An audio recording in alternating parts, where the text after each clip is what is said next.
O ar no escritório do Henri, lá no topo do Castelo Dourado, era pesado, quase tão denso quanto o molho Perigord que servíamos para os VIPs.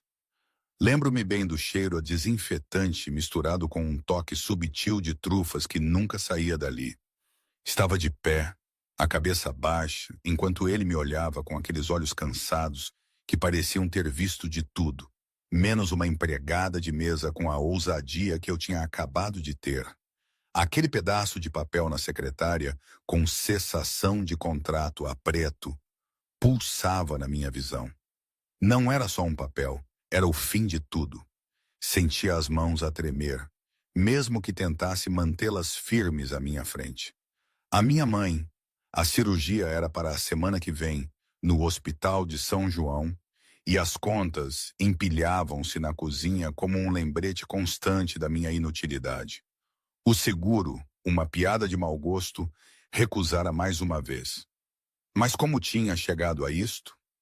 Ah, sim, tudo começou na mesa 4. Ou melhor, na minha exaustão. Lembro-me de ter chegado ao Castelo Dourado naquele dia. Era terça? Ou foi quarta? O jantar a me abarrotar. Parecia um campo de batalha, sabe? O cheiro de wagyu selado e manteiga queimada misturava-se com o perfume adocicado do dinheiro velho. Tinha 9 horas de pé, a lombar a queixar-se com uma dor surda e rítmica que se tinha tornado uma companheira fiel nos últimos 3 meses, com todos os turnos duplos. Cada sorriso forçado para um cliente arrancava um bocadinho da minha alma. Mas não tinha escolha. As contas. Sempre as contas. Naquela noite, a mesa 4 era o lugar de honra, aquela perto da janela com a melhor vista para a ponte 25 de abril e para o Tejo, a brilhar sob as luzes da cidade. 4 homens de fatos que valiam o meu salário anual, talvez mais, ocupavam-na. E à cabeça, João Coutinho. Toda Lisboa sabia quem era o João. Capitalista de risco, conhecido pelas aquisições agressivas e uma personalidade ainda mais. Lindo, sim, mas de uma beleza fria e predatória, com o cabelo impecavelmente penteado para trás e olhos que pareciam avaliar o preço de tudo do que tocavam. Eu estava a encher os copos de água, invisível, como se fosse parte da mobília. Ele estava a contar uma história, alto, com um riso que parecia um latido, sem calor nenhum. Disse ao conselho: se querem manter as luzes acesas, cortem o peso morto. É biologia simples, sobrevivência do mais apto. Os outros à mesa riam nervosamente, desesperados para o agradar. Eu movia-me em silêncio, a garrafa de cristal na mão, a despejar água com uma precisão mecânica. Não era suposto ser vista, até que fui. Diogo, o mais novo dos homens à mesa, aquele que parecia sempre um pouco desconfortável na presença de João, lembra-se daquele momento de forma muito mais clara do que eu. Ele contou-me depois que estava a tentar evitar o olhar de João, perdido nos seus próprios pensamentos, sobre a fusão da Lombra, quando o caos se instalou. Ele estava a falar, como sempre, a dominar a conversa. Disse-me o Diogo meses depois, a beber um café numa esplanada em Belém. E tu estavas ali, um fantasma em uniforme, a encher copos. Vi o teu cansaço, sabes? Aqueles olhos que tinham visto demais, mas sem perder o brilho completamente. O João gesticulou, aquela mania dele de achar que o mundo lhe pertence, e puf, a garrafa escorregou da tua mão. Não muito, um esguicho, tipo uma colher de chá na manga dele. Vi-o enrijecer, vi-te a ti, o coração a pular-te no peito, quase podia sentir daqui, a tentar limpar. Ele empurrou-te, claro, com aquela pose de nojo. Não me toques, berrou. Eu quis intervir, dizer que era só água, que ia secar. Mas ele tinha aquela maneira de te silenciar só com um olhar. E depois, a humilhação. Começou com o algodão egípcio, Giza 45, aquela arrogância toda. Mas quando ele mudou para francês, aí vi-te congelar. Vi o desafio nos teus olhos. Parecia que uma coisa antiga tinha acordado dentro de ti. Ele queria que tu gaguejasses, que chorasses, mas a tua resposta... Diogo fez uma pausa, os olhos fixos no vazio. A tua resposta fez-me acreditar que não era loucura o que eu tinha sentido. Ele viu uma empregada. Eu vi uma rainha disfarçada. Sim, ele virou-se para mim, a sua voz baixa, como seda a rasgar, mas carregada de veneno. Digam-me, ele disse, gostas do teu trabalho a carregar pratos, a limpar a porcaria dos outros? A minha voz tremeu, mas respondi, tenho orgulho do meu trabalho, sim, senhor. Orgulho? Ele zombou. Interessante. Testemos esse orgulho, já que este é um restaurante francês e tu o representas. Assumo que és fluente na cultura? Congelei. Apertei mais a jarra vazia. Sabia o que vinha a seguir. Um jogo de poder, puro e duro. Ele queria fazer-me sentir pequena para ele se sentir grande. Conheço o menu, sim, senhor, disse a voz quase um sussurro. O menu é para turistas. Ele escarneceu. Quero pedir algo fora do menu. Algo tradicional, refinado. Virou-se para os amigos, a piscar-lhes o olho. Observem isto. E então ele mudou para francês. Não um francês normal, mas um dialeto pretensioso, cheio de jargão culinário e frases arcaicas. Ele queria que eu me afogasse nas palavras. Mademoiselle, exijo que me traga um consomé de caça, clarificado com claras de ovo de codorniz, não de galinha. E para o prato principal, quero uma lébre royale, preparada ao estilo do senador Coutal, não essa papa moderna que servem aos turistas. Entendeu ou preciso de desenhar? O silêncio que se seguiu foi quase palpável. Os homens na mesa trocavam olhares. Diogo com a cabeça baixa. Ele esperava que eu gaguejasse, que chorasse. E por um momento, senti-me a vacilar. Mas depois, algo estalou dentro de mim. Uma lembrança. O cheiro dos livros na biblioteca da Faculdade de Letras da Universidade de Lisboa. A chuva nos paralelepípedos de Coimbra, onde estudei linguística e história culinária. Os anos a devorar tudo, antes do acidente de carro que me roubou o pai e deixou a minha mãe presa a uma cadeira de rodas. O acidente que me forçou a largar tudo, a voar para casa, a aceitar um emprego a servir mesas. Eu não era apenas a Ana, a empregada. Era a Ana, a ex-aluna de doutoramento em línguas românicas. Respirei fundo, endireitei a postura. Aquele ar curvado dos meus ombros desapareceu. Coloquei a jarra de água vazia na mesa de apoio com um clique suave e determinado. E quando abri a boca, o meu francês não era só bom, era impecável, elegante e imortal. Monsieur, comecei. A minha voz desceu uma oitava, projetando uma autoridade aveludada que silenciou instantaneamente as mesas próximas.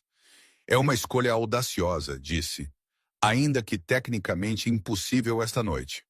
A lièvre à la royale, ao estilo do senador Coutal, exige uma marinada de 48 horas e uma fonte ligada com o sangue fresco do animal, o que é ilegal sob os códigos sanitários de Lisboa. Além disso, clarificar um consomé com ovos de codorniz é uma afetação culinária ultrapassada desde o século XIX, pois o teor de albumina é insuficiente para atingir a clareza perfeita. A boca de João Coutinho abriu-se. O sorriso arrogante desfez-se do rosto como gordura de um prato, mas eu não tinha acabado. Dei um passo em direção à mesa, a minha voz a gelar. Se deseja verdadeiramente impressionar os seus convidados, senhor, sugiro que não peça pratos que leu num livro antigo sem compreender a química. Talvez prefira que eu simplesmente lhe traga o menu em português para evitar qualquer confusão cultural adicional. O silêncio que se seguiu foi pesado, espesso, sufocante. Diogo deixou escapar um bufo involuntário, que rapidamente disfarçou com uma tosse.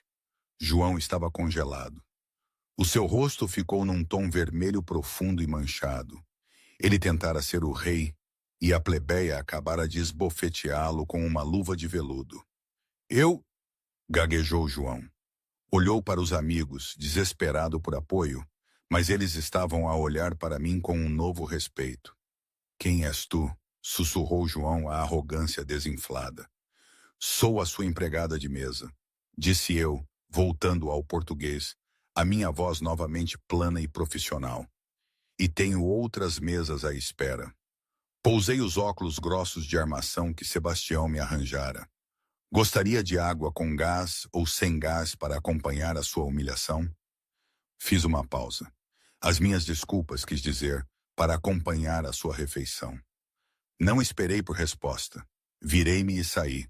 Mas quando cheguei à segurança da cozinha, as minhas mãos começaram a tremer. A adrenalina estava a desaparecer e a realidade estava a bater. Não se fala com um cliente VIP como João Coutinho daquela maneira e se mantém o emprego. Pedro, o chefe de sala, pálido, esperava-me. Ana, disse ele a voz de aviso, o gerente quer falar contigo agora. Senti o sangue a esvair-se do meu rosto. Olhei através da janela de vigia da porta da cozinha.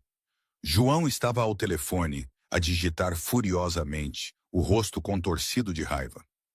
Ele não ia deixar isto passar. A guerra tinha acabado de começar. A caminhada até ao escritório do gerente pareceu uma marcha para a forca. O corredor era estreito, ladeado por cacifos de funcionários e com cheiro a lixívia e gordura rançosa. Um contraste gritante com o veludo e o cristal da sala de jantar. Bati na porta pesada de carvalho. Entre, veio a voz de Henri. Henri era o gerente-geral de O Castelo Dourado. Era um homem que se importava com duas coisas: estrelas Michelin e margens de lucro. Ele não se importava com a justiça. Entrei. O escritório era pequeno, mas opulento, um santuário da história do restaurante. Henri estava sentado atrás de uma secretária maciça de mogno, com os dedos entrelaçados. Pedro, o chefe de sala, estava nervoso no canto. Fecha a porta, Ana, disse Henri, sem levantar os olhos de um dossiê na sua secretária. Fiz. O trinco clicou com um som de finalidade. Pedro diz-me que houve um incidente na mesa 4, disse Henri, finalmente levantando os olhos. O senhor Coutinho. Ele estava a insultar o pessoal, senhor, disse eu, mantendo a voz firme apesar do tremor nas minhas mãos. Estava a tentar humilhar-me numa língua que ele pensava que eu não percebia. Henri suspirou, esfregando as têmporas. Ana, o senhor Coutinho não é apenas um cliente. É um investidor no grupo de hotelaria que detém este edifício. Ele gasta 40 mil euros por ano só neste restaurante. Isso dá-lhe o direito de tratar as pessoas como lixo? Perguntei. Neste mundo, Henri olhou-me com olhos de pena. Sim, dá. Ele deslizou um pedaço de papel pela secretária. Era um recibo de rescisão. Ele quer que sejas despedida, disse Henri secamente. Deixou bem claro. Se ainda estiveres empregada aqui quando ele acabar o aperitivo, vai retirar o financiamento e lançar uma campanha nas redes sociais a dizer que encontrou um rato na nossa cozinha. Sabes o que isso faz a um restaurante? Eu encarei o papel. As palavras esborratavam-se. Rescisão com efeito imediato. Preciso deste trabalho, Henri, sussurrei. A minha mãe, a cirurgia é para a semana. Eu sei, disse Henri, e por um momento ele pareceu genuinamente magoado. És a melhor empregada que tenho. E falas francês. Não tinha ideia. Foi magnífico. Mas tenho outros 50 funcionários que precisam que este restaurante se mantenha aberto. Não posso sacrificá-los por ti. Ele meteu a mão no bolso e tirou um envelope grosso. Aqui. São 2 semanas de indemnização. Sai do meu bolso. Não posso registrar isto. Peguei no envelope. Parecia pesado, mas não pesado o suficiente para pagar uma cirurgia à coluna. Obrigada, Henri, disse eu, a voz oca. Sai pela porta de trás. Ele aconselhou suavemente. Não voltes à sala de jantar. Assenti. Virei-me e saí, agarrada ao envelope e à minha dignidade. Fui ao meu cacifo, peguei no casaco e na mala e saí pela porta de entregas das traseiras, para o vento gélido de Lisboa. Encostei-me à parede de tijolo do beco, deslizando até o frio betão. Enterrei o rosto nas mãos e deixei as lágrimas vir. Não era justo. Tinha feito tudo certo. Tinha trabalhado muito. Tinha me educado. E ainda assim, um homem com um ego frágil e uma conta bancária grande podia arruinar a minha vida em 5 minutos. Verifiquei o meu telemóvel. Uma mensagem da minha mãe. Boa sorte hoje, querida. Não trabalhes demasiado. Amo-te. Sufocava um soluço. Não podia contar-lhe. Ainda não. De repente, a porta de aço pesada ao meu lado abriu-se. A luz da cozinha derramou-se para o beco. Esfreguei rapidamente os olhos, esperando que Pedro viesse ralhar comigo por estar a vadiar. Mas não era Pedro. Era um homem num casaco de lã cinzento escuro. Era mais velho, talvez nos seus 60, com cabelo prateado e uma barba bem aparada. Segurava um cigarro aceso numa mão e uma bengala na outra. Eu reconheci-o. Tinha estado sentado na mesa ao lado de João. Mesa 5, a mesa tranquila para um. Tinha estado a ler um livro e a beber um único copo de Bordeaux a noite toda. Noite difícil? Perguntou o homem. A sua voz era profunda, rouca e amável. Pode-se dizer isso, murmurei, levantando-me e limpando a sujidade das calças. Estou de saída. Vi o que aconteceu, disse o estranho, dando uma passa no cigarro. Foi uma performance e tanto. Aquela parte sobre o teor de albumina. Brilhante. Pura brilhança. Dei um sorriso fraco e amargo. Sim, bem, valeu-me o despedimento. Imaginei, disse o homem. Estendeu a mão. Sou Sebastião, Sebastião Valente. Hesitei, depois apertei-a. Ana. Bem, Ana, disse Sebastião, largando o cigarro e esmagando-o com o calcanhar. Acho que temos assuntos a discutir. Não tenho dinheiro, se é isso que quer dizer, disse eu apertando o casaco. Sebastião riu-se. Não quero o teu dinheiro, quero o teu cérebro. Sabes, estive a ouvir o teu francês muito atentamente. Não aprendeste isso no Duolingo. Aprendeste na academia. Tens o dialeto de uma acadêmica. Eu era uma estudante de doutoramento na Faculdade de Letras, antes que a vida acontecesse. Admiti. Excelente, disse Sebastião, os olhos a cintilar. Então, és exatamente quem eu procurava. Procurava? Perguntei confusa. Tenho um problema, disse Sebastião. Um problema muito rico e muito arrogante. E preciso de alguém que seja inteligente, desesperada e que guarde rancor contra homens como João Coutinho. Estreitei os olhos. Quem é o senhor? Sebastião sorriu, e era um sorriso que prometia problemas. Digamos apenas que sou alguém que gosta de equilibrar a balança. Vem comigo. O meu motorista está à espera na esquina. Vamos beber um café e vou oferecer-te um trabalho que paga consideravelmente mais do que lhe servir mesas. Olhei para a porta de trás do restaurante, depois para o beco escuro e finalmente para Sebastião. Não tinha mais nada a perder. Está bem, disse eu. Estou a ouvir. Às vezes, quando não conseguia dormir, já naquelas noites depois do acidente, antes de tudo isto começar, pensava nas palavras do meu pai. Ele sempre dizia, nunca confies em algo que parece demasiado bom para ser verdade. Ele falava dos vendedores na feira de Carcavelos, daqueles que vendiam ilusões baratas. Mas agora, percebia as suas palavras de uma maneira diferente. O luxo do Castelo Dourado, a promessa de uma vida melhor com um salário estável, e agora a oferta de Sebastião. Tudo soava demasiado perfeito, demasiado grandioso. E a vida tinha me ensinado, de uma forma cruel, que a perfeição não existe, apenas a sobrevivência, e talvez a justiça. Fomos a um café-restaurante aberto 24 horas, a 3 quarteirões dali, Um lugar onde o café era forte e as cabines eram de vinil. Um mundo à parte do Castelo Dourado. Sebastião pediu uma fatia de tarte de cereja para nós os dois. Eu não comia desde o pequeno almoço, mas o estômago estava num nó. Aqui está a situação, começou Sebastião, inclinando-se para a frente. João Coutinho pensa que é um titã da indústria. Acredita que é intocável, mas está prestes a fazer um negócio, uma fusão com um conglomerado europeu de luxo chamado Lombra. É um negócio de 400 milhões de euros. Está bem, disse eu, comendo lentamente uma garfada de tarte de cereja. O que é que isso tem a ver comigo? A CEO da Lombra é uma mulher chamada Sofia Dubois. Ela é a antiga. Valoriza a cultura, a precisão linguística e a história acima de tudo. Detesta a atitude dos tech bros americanos. João sabe disso. Está aterrorizado com o jantar de negociação da próxima semana. Sebastião fez uma pausa para efeito.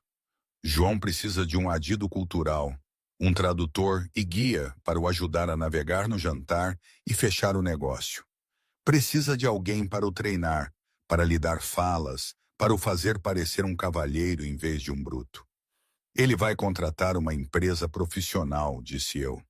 Ele tentou. Sebastião sorriu. Despediu os últimos 3. Está paranoico. Quer alguém discreto, alguém que possa controlar, e acabou de encarregar o seu assistente, o Diogo, aquele que conheceste, de encontrar um freelancer imediatamente. Parei de mastigar. Comecei a ver onde isto ia dar, e a ideia me era insana. Quer que eu me candidate? Perguntei incrédula. Ele conhece-me. Acabou de me despedir. Ele mal te olhou para a cara. Sebastião corrigiu. Ele olhou para o teu uniforme. Ele olhou para o teu estatuto. Para homens como João, a ajuda é mobília intercambiável. Mas só para garantir, Sebastião tirou uns óculos de aros grossos e uma peruca loira da sua pasta. Parecia absurdamente teatral, algo saído de um filme de espiões. Uma mudança de visual, disse Sebastião. Cabelo novo, roupa nova, nome novo. Apresentamo-te como Genevieve Strathmore, uma consultora de alta gama de Genebra. Entras, deslumbras com o mesmo conhecimento que usaste para o humilhar, e és contratada. E depois? Ajudo-o a ficar mais rico? Não. O rosto de Sebastião endureceu. Vais ajudá-lo a falhar. Deixei cair o garfo. Sabotagem? Sabotagem subtil, sussurrou Sebastião. Vai ser a tradutora dele. Vai ser a guia dele. E no momento crítico durante o jantar com Sofia Dubois, vais traduzir as palavras dele criativamente. Vais guiá-lo para um campo minado cultural tão desastroso que ele perde o negócio, a reputação e o lugar no conselho. Por quê? Perguntei. Por que o odeia? Sebastião suspirou, olhando pela janela. João Coutinho comprou a editora da minha família há 3 anos. Prometeu preservá-la. Em vez disso, desmantelou-a pelos seus bens, despediu 200 funcionários e vendeu o edifício para apartamentos. A minha mulher, o estresse da falência. Ele deixou a frase em aberto. Eu compreendi. Isto é vingança, disse eu. Isto é justiça, Sebastião corrigiu. E para ti é um pagamento. Se fizeres isto, pago a cirurgia da tua mãe na totalidade. Dinheiro amanhã. O mundo parou de girar. Olhei para Sebastião. Ele falava a sério. Como sei que tem esse dinheiro? Sebastião tirou o telemóvel e mostrou-me o saldo bancário. Era um número com muitos zeros. Posso ter perdido a minha empresa, mas não perdi as minhas poupanças pessoais. Tenho o suficiente para me reformar, mas não consigo reformar-me em paz enquanto aquele homem destrói tudo o que toca. Pensei na minha mãe deitada na cama com dor, à espera de uma cirurgia que não vinha. Pensei no rosto de João quando ele me estalou os dedos. Pensei no algodão Giza 45. Estendi a mão pela mesa e peguei nos óculos. Genevieve Strathmore. Testei o nome. Soava forte e caro.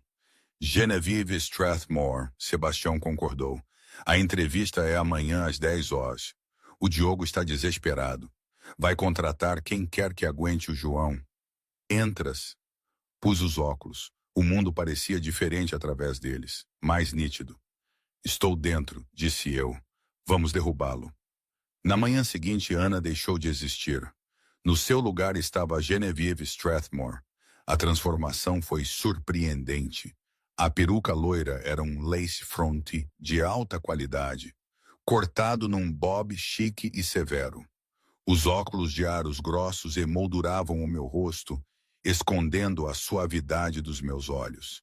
Eu vestia um fato calça de corte impecável, azul marinho que Sebastião tinha arranjado, um Chanel vintage, afiado o suficiente para cortar vidro. Sapatos de salto alto clicavam com autoridade, em vez do arrastar suave dos meus tênis de empregada. Estava no lobby da Torre Coutinho, a olhar para o teto de vidro. O meu coração era um pássaro frenético no peito, mas o meu rosto era uma máscara de calma gelada. Consegues fazer isto? Sussurrei para mim mesma. Ele não vê pessoas, ele vê ativos. Registrei-me na recepção. Genevieve Strathmore para ver o Sr. Coutinho. 5 minutos depois, saía do elevador privativo para o escritório na cobertura. O espaço era intimidante, todo cromado, vidro e arte moderna agressiva. Diogo, o jovem assistente do restaurante, esperava-me. Parecia exausto, segurando um tablet como um escudo. Senhora Strathmore, perguntou Diogo, estendendo a mão. Obrigado por vir com tão pouco aviso. O senhor Coutinho está difícil hoje. Eu prospero com o difícil, disse Genevieve, a minha voz ligeiramente mais grave, o meu sotaque polvilhado com um vago e indetectável sotaque europeu. Diogo levou-me para o escritório principal.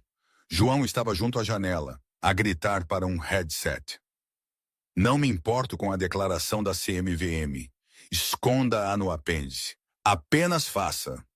Arrancou o headset e atirou-o para a secretária. Virou-se, os olhos a escanear Genevieve. Prendi a respiração. Era o momento. Se ele me reconhecesse, estava tudo acabado. João olhou para mim por um segundo longo e agonizante. Depois assentiu, aprovando o fato. É a consultora? Perguntou ele, sem sequer se dar ao trabalho de cumprimentar. Genevieve Strathmore, disse eu sem estender a mão. Passei por ele e sentei-me numa das cadeiras de hóspedes sem ser convidada. Foi um movimento de poder que Sebastião me tinha ensinado. Dominar o espaço. João piscou os olhos, surpreso com a minha audácia. Certo, Diogo diz que é especialista em etiqueta de negócios francesa. Sou especialista em facilitar acordos entre culturas incompatíveis. Corrigi. Entendo que tem um jantar com Sofia Dubois da Lombra, uma mulher conhecida por comer CEOs americanos ao pequeno almoço. João franziu a testa. É só uma velha com uma empresa de joias. Ela é a matriarca de uma dinastia que antecede o seu país, retruquei friamente. Se entrar naquele jantar a agir como o senhor mesmo, sairá de mãos vazias. João estreitou os olhos. É direta. Sou cara, disse Genevieve, e vale a pena. Quer um amigo, senhor Coutinho? Ou quer um negócio? João riu. Era aquele mesmo riso latido do restaurante. Senti uma pontada de raiva, mas suprimia. Gosto de si, disse João. Tem garra. Ok, vamos testá-la. Pegou num dossiê. Sofia Dubois é obcecada pela história do Vale do Douro. Dê-me um resumo de 60 segundos sobre a vindima de 1945. Isso vai fazer-me parecer que sei do que estou a falar. Não hesitei. Recorri ao conhecimento que usara para o envergonhar na noite anterior. Mas desta vez apresentei-o como um presente. A vindima de 1945 é mítica, não apenas pelo clima, mas pelo contexto. Recitei suavemente. A geada em maio reduziu o rendimento, criando uma concentração de sabor incomparável. É o vinho da vitória, engarrafado imediatamente após a guerra. Bebê-lo é beber história. Deve mencionar a qualidade tostada da fruta. O toque de fumo. João ouvia hipnotizado. Anotou o toque de fumo. Perfeito, murmurou. Diogo contrata-a, triplica a taxa dela. Quero-a colada a mim até o contrato ser assinado. Permiti-me um pequeno e apertado sorriso. Uma decisão sábia, Sr. Coutinho. A armadilha estava montada. Os 3 dias seguintes foram um borrão de preparação. Passei todas as horas acordada com João. Era exaustivo. O homem era um pesadelo, exigente, mesquinho e profundamente inseguro. Gritava com Diogo constantemente. Atirou um agrafador a um analista júnior. Queixava-se da temperatura do café. Mas eu desempenhei o meu papel na perfeição. Era fria, eficiente e indispensável. Ensinei-o sobre as boas maneiras à mesa. Ensinei-o frases. Criei o seu guarda-roupa para o jantar e lentamente comecei a dar-lhe o veneno. Momento, aqui preciso de fazer uma pequena pausa. Todo este cenário, a situação com o João, a minha nova identidade falsa, a ideia de sabotagem, era absolutamente absurda. Quero dizer, pensem bem nisto. Uma empregada de mesa recém-despedida, de repente, a transformar-se numa consultora de luxo para o homem que a humilhou, e tudo para destruir um negócio de milhões. Na minha terra, na minha Lisboa, de verdade, teríamos dito, essa aí pirou completamente. Mas talvez fosse exatamente esse o problema. Talvez fosse demasiado real, demasiado desesperado para ser apenas uma invenção. Não sei. Ainda hoje, a lembrar-me, sinto um arrepio na espinha e uma mistura de vertigem e orgulho. Foi uma loucura. Pura loucura. Enfim, de volta à história. Começou pequeno. No círculo de Sofia Dubois, disse-lhe ao almoço, o contacto visual direto é considerado agressivo. É melhor olhar ligeiramente acima da cabeça dela. Isso mostra respeito pela sua estatura. Acima da cabeça dela? Perguntou João, verificando o seu reflexo numa colher. Tenha certeza? Confie em mim, disse eu. Significa que está a olhar para o futuro que ela construiu. João assentiu. Percebi. Olhar para a testa dela. Depois, as mistradução começaram. Estávamos a praticar para o cumprimento inicial. Como lhe digo que a empresa dela é linda? Perguntou João. Quer usar um idioma muito específico? Disse eu, com o rosto completamente sério. Deve dizer, Madame Dubois, a vossa empresa tem a beleza de uma vaca leiteira bem nutrida. Ele repetiu, deturpando as vogais. O que é que isso significa? Significa que a sua empresa tem a beleza de uma vaca leiteira bem nutrida. Menti. No campo francês, a vaca é um símbolo de prosperidade e fertilidade. É o maior elogio para um negócio que produz riqueza. Uma vaca? Disse João ceticamente. Uma vaca rica, enfatizei. É rústico chique. Ela detesta a linguagem corporativa. Ela adora a autenticidade. Isto vai mostrar-lhe que compreende as raízes da economia. João sorriu. Adoro! É disruptivo. É ousado. Senti uma pontada de culpa, mas depois lembrei-me do recibo de rescisão. Lembrei-me do rosto cansado da minha mãe. Lembrei-me da família destruída de Sebastião. O dia do jantar chegou. Ia ser no O Castelo Dourado. A ironia não me passou despercebida. Estava a regressar ao local do crime. Cheguei cedo para verificar a mesa. Henri, o gerente, estava lá. Ele fez uma pausa quando me viu. Geneviève? Perguntou confuso. Depois olhou mais de perto. Os seus olhos arregalaram-se. Ana. Shhh. Sussurrei, puxando-o para a bengaleiro. Não me conheces. Sou Geneviève Strathmore. Sou a consultora de João. Henri parecia aterrorizado. Ana, o que estás a fazer? Se ele descobrir... Não vai, disse eu. Estou apenas a fazer o meu trabalho, Henri. Estou a facilitar o jantar. Estás a brincar com fogo, avisou Henri. Eu sou o fogo, sussurrei. Às 19h, Sofia Dubois chegou. Era uma mulher pequena, na casa dos 80, envolta em veludo preto e diamantes, apoiada numa bengala que parecia um cetro. Irradiava poder. João chegou 2 minutos depois, ladeado por Diogo. Parecia nervoso, mas confiante. Tinha memorizado as suas falas. Sentaram-se na mesa 4, a mesma mesa onde eu tinha sido humilhada. Madame Dubois, começou João, levantando-se. Olhou para a testa dela, evitando os olhos, como instruído. Isso fez com que parecesse esquivo e desdenhoso. Sofia Dubois franziu ligeiramente a testa, mas não disse nada.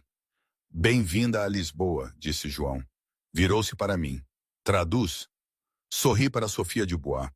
O senhor Coutinho dá-lhe as boas-vindas a Lisboa e espera que a viagem não tenha sido demasiado exaustiva para uma senhora da sua idade. As sobrancelhas de Sofia Dubois levantaram-se. Não sou inválida, retrucou ela. O que ela disse? Perguntou João ansiosamente. Ela disse que está encantada por estar aqui e agradece a sua preocupação. Traduzi. Bom, bom, disse João. Inclinou-se, pronto para entregar o seu elogio matador. Diz-lhe sobre a empresa. Olhou para Sofia Dubois, sorriu amplamente e declarou no seu sotaque americano alto e plano. Madame, a vossa empresa é bela como uma vaca leiteira bem nutrida. O restaurante inteiro pareceu congelar. Sofia Dubois olhou para ele. A boca dela abriu-se ligeiramente. O insulto era tão bizarro, tão específico e tão totalmente sem classe que ela não conseguia processá-lo. Chamar a uma marca de luxo uma vaca leiteira era, essencialmente, chamá-la de uma forma de ganhar dinheiro para camponeses. Perdão? Sussurrou ela. Ele quer dizer, interjeitei rapidamente em francês, a minha voz a pingar com uma falsa desculpa. O cavalheiro está a tentar dizer que pretende ordenhar a sua empresa até a última gota, da mesma forma que se explora o gado. Sofia Dubois ficou roxa. Bateu com a mão na mesa. Monsieur, exclamou ela. Ela está impressionada, sussurrou João para mim. Olha para aquela emoção. Acertei em cheio. Continua, encorajei. Fecha o negócio. Fala-lhe sobre o futuro. João assentiu. Levantou o copo de vinho para a nossa parceria. Pretendo cortar a gordura e torná-los magros. Traduzi. Ele pretende despedir metade dos seus artesãos franceses e substituí-los por máquinas na China. Essa foi a gota d'água. Sofia Dubois levantou-se, a tremer de raiva. Agarrou o copo de vinho tinto, um Bordeaux de 1985, e atirou-o diretamente à cara de João. O líquido vermelho escuro espirrou sobre os seus olhos, o seu nariz e arruinou o seu fato italiano feito à medida. Bárbaro! Gritou ela em português. Pensas que podes comprar o meu legado? Pensas que sou uma vaca para ser ordenhada? O negócio está morto? Morto! Saiu do restaurante, a sua bengala a bater no chão. João ficou sentado, o vinho a escorrer-lhe do queixo. Atordoado, parecia uma personagem de um filme de terror. Limpou os olhos e olhou para mim. O quê? O que é que acabou de acontecer? Fiz tudo o que disseste. Levantei-me lentamente. Tirei os óculos. Levei as mãos ao cabelo e tirei a peruca loira, soltando o meu cabelo castanho natural. Observei o reconhecimento a surgir nos olhos de João. Começou com confusão, depois transformou-se em choque e, finalmente, em horror. Tu, sussurrou João, a empregada. A empregada, confirmei. E parece, João, que ainda não compreende a cultura ou a língua ou as pessoas. Peguei na mala, tirei um dispositivo de gravação e coloquei-o sobre a mesa. A propósito, isto esteve a gravar. Acho que a administração vai ficar muito interessada em ouvir como desperdiçou um negócio de 400 milhões de euros ao chamar a uma matriarca uma vaca. João lançou-se sobre o gravador, mas Diogo, o tímido e silencioso Diogo, pôs-se à sua frente. Eu não faria isso, senhor, disse Diogo, a voz surpreendentemente firme. Já enviei o ficheiro de backup para o presidente do conselho. João recostou-se na cadeira derrotado. olhou para a mancha de vinho na camisa. Era muito maior do que a mancha de água de há 3 dias. Inclinei-me perto do seu ouvido. É algodão Giza 45, não é? Sussurrei. Reage mal à incompetência. O silêncio que preencheu o Castelo Dourado, depois de Sofia Dubois ter saído furiosa, era mais pesado que chumbo. Não era apenas silêncio. Era o vácuo deixado por uma detonação nuclear. João estava imóvel. A mancha carmesim escura do Bordeaux de 1985 a entranhar-se mais na sua camisa, a escorrer-lhe do queixo para a toalha de mesa branca imaculada. Parecia um homem que tinha levado um tiro, mas estava em choque demais para sentir a dor. No entanto, todo o restaurante, funcionários e clientes olhavam para ele. Para um homem que vivia de atenção, esta era a atenção errada. Era o olhar de pena misturado com ridículo. Gaguejou João, a voz embargada. Olhou para mim, que estava calmamente ao pé da mesa, segurando a minha peruca numa mão e os óculos na outra. A transformação estava completa. Genevieve Strathmore tinha se evaporado e Ana estava de pé no meio dos destroços. Arruinaste tudo, sussurrou João, o choque transformando-se numa raiva baixa e trêmula. Levantou-se a sua cadeira a raspar violentamente no chão. Tu, incompetente, pequena e vingativa, tens ideia do que acabaste de fazer? Era um negócio de 400 milhões de euros. Eu vou enterrar-te. Vou garantir que nunca mais trabalhas nesta cidade. Vou processar-te por fraude, por falsidade ideológica, por... Por quê? Interrompi, a minha voz cortando a sua tirania como um bisturi. Por traduzir exatamente o que estava no teu coração. Não te meti essas palavras na boca, João. Apenas tirei o subtexto e fiz dele um texto. Tu pensas mesmo que ela é uma vaca para ser ordenhada. Tu planeias mesmo despedir os artesãos dela. Tu achas mesmo que és melhor do que toda a gente nesta sala por causa da tua conta bancária. Tudo o que fiz foi remover o filtro. João limpou uma gota de vinho do nariz, os seus olhos a varrerem a sala, à procura de um aliado. Avistou Henri, o gerente, junto às portas da cozinha. Henri, latiu João, liga para a polícia. Esta mulher é uma impostora. Ela sabotou o meu negócio. Henri não se mexeu, cruzou os braços, o rosto impassível. Não vejo impostora nenhuma, senhor Coutinho. Vejo uma ex-funcionária que foi injustamente despedida a ter uma conversa com um cliente. João ficou roxo. Virou-se para Diogo, o seu assistente, que estava parado, segurando o seu tablete. Diogo, põe o legalista ao telefone agora. Quero uma ordem de restrição. Quero um processo. Quero a vida dela desmantelada até amanhã de manhã. Este era o momento que Diogo esperava. Durante 3 anos, Diogo tinha ido buscar café às 4 da manhã. Tinha levado broncas por causa do tempo, do trânsito, da cor do material de escritório. Tinha sido tratado como um equipamento de escritório, não como um ser humano. Diogo olhou para o tablet nas suas mãos. Depois, com um movimento lento e deliberado, tocou no ecrã 3 vezes. Tap, tap, tap. Não posso fazer isso, João, Diogo disse, a sua voz surpreendentemente firme. O que é que me disseste? Rosnou João. Disse que não posso fazer isso, repetiu Diogo mais alto desta vez. Virou o tablet para que João pudesse ver o ecrã. Porque lhe acabei de enviar o ficheiro de áudio de todo este jantar para a administração e para o oficial de conformidade e para a linha de denúncias do Wall Street Journal. Os olhos de João arregalaram-se. Tu, pequeno rato. E Diogo continuou, um sorriso a surgir no seu rosto. Eu também acabei de me demitir, com efeito imediato. O meu crachá está na sua secretária. Não se preocupe com a minha indemnização. Vê-lo a explicar a estratégia da vaca leiteira aos acionistas é pagamento suficiente. João lançou-se sobre o tablet, mas tropeçou na perna da cadeira escorregadia com o vinho derramado. e caiu de joelhos. Era uma visão patética. O titã da indústria de joelhos numa poça de álcool caro, enquanto a sua empregada de mesa e o seu assistente o observavam. Inclinei-me uma última vez. É engraçado, disse suavemente, ecoando as palavras que ele usara para me humilhar. Tu pensaste que por eu servir comida era estúpida. Pensaste que por o Diogo te servir, ele era fraco.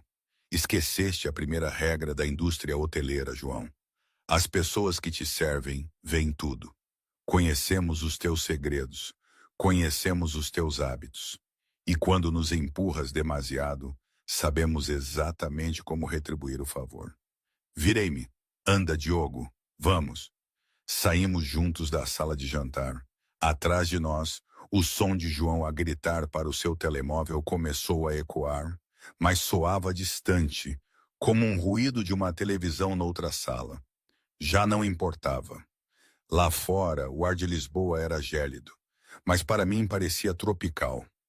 Um elegante carro preto estava parado na berma, a porta traseira já aberta. Sebastião estava lá dentro, à espera. Enquanto eu e Diogo deslizávamos para o banco de trás, o velho olhou para nós com uma mistura de orgulho e satisfação feroz. Estava a ouvir a transmissão ao vivo, disse Sebastião, os olhos a dançar. A fala da vaca leiteira. Ana, isso foi poesia. Poesia sombria e destrutiva. Ele mereceu cada sílaba, disse eu, apertando o cinto de segurança enquanto o carro arrancava, deixando o Castelo Dourado para trás. Verifica as notícias, Sebastião insistiu, gesticulando para o telemóvel de Diogo. Diogo abriu o Twitter.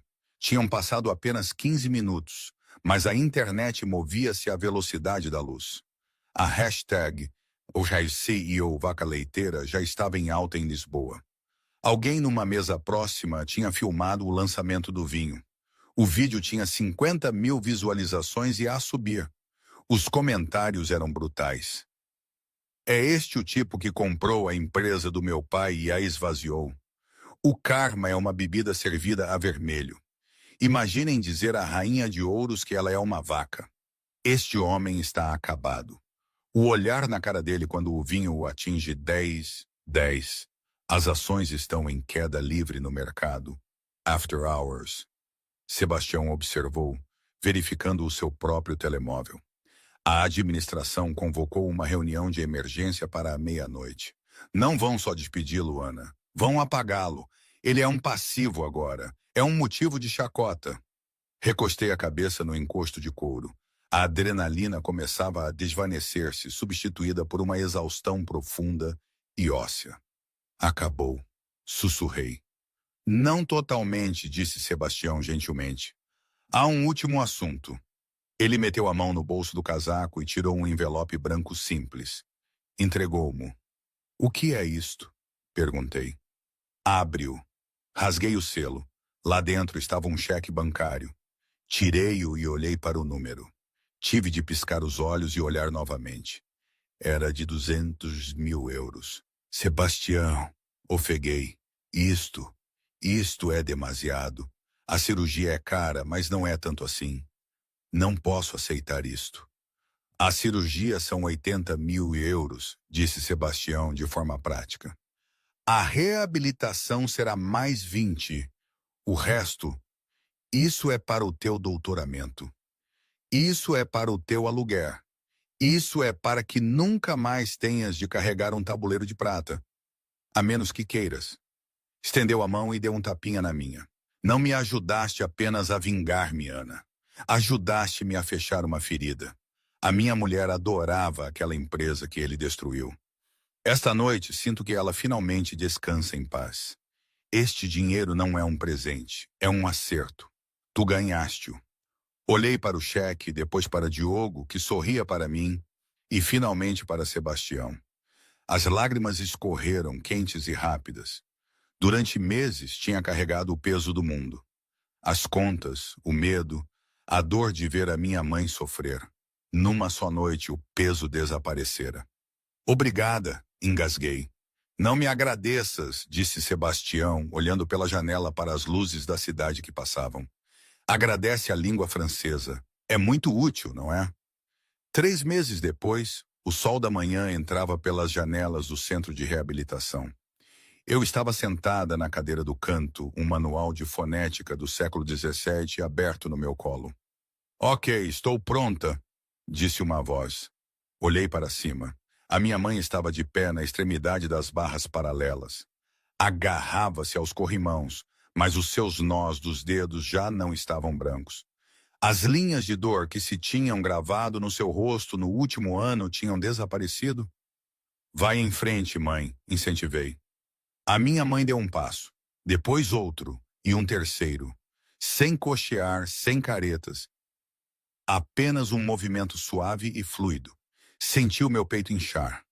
Cada turno humilhante, cada pé com bolhas, cada momento de medo. Tudo valera a pena por esta única imagem. O meu telemóvel vibrou no bolso. Tirei-o. Era uma mensagem de Diogo. Ele tinha aceitado o emprego que Sebastião lhe oferecera na editora em Londres. Diogo, não vais acreditar em quem acabei de ver no lobby. Ana, quem? Diogo. O João. Estava a tentar conseguir uma reunião com o editor de aquisições. Está a tentar vender um livro de memórias sobre resiliência nos negócios. Ana, não acredito. Ele conseguiu a reunião? Diogo, a recepcionista não o reconheceu ao princípio. Parece diferente, mais velho, um fato mais barato. Quando ele deu o nome, o editor mandou uma mensagem. Diga-lhe que não estamos à procura de manuais de pecuária leiteira. Foi escoltado para fora pela segurança. Ria alto. O que é tão engraçado? Perguntou a minha mãe, chegando ao fim das barras e sentando-se triunfante. Nada, mãe, disse eu, fechando o meu livro. Apenas uma velha piada. Levantei-me e caminhei até a minha mãe, abraçando-a com força. Eu tinha regressado à universidade na semana anterior. Os meus professores estavam entusiasmados por me ter de volta. Eu já não era a rapariga exausta a adormecer na última fila. Estava focada, financiada e destemida. Tinha atravessado o fogo para chegar ali. Tinha enfrentado um bilionário com nada além da minha inteligência e um par de óculos falsos. Percebi agora que João nunca foi o poderoso. O dinheiro era apenas um escudo que ele usava para esconder a sua insegurança. O verdadeiro poder não era sobre o que se podia comprar. Era sobre o que se sabia e por quem se estava disposto a lutar. Essa noite fui ao O Castelo Dourado uma última vez.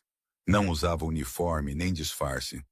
Usava um vestido simples e um casaco que tinha comprado para mim. Não era um Chanel vintage.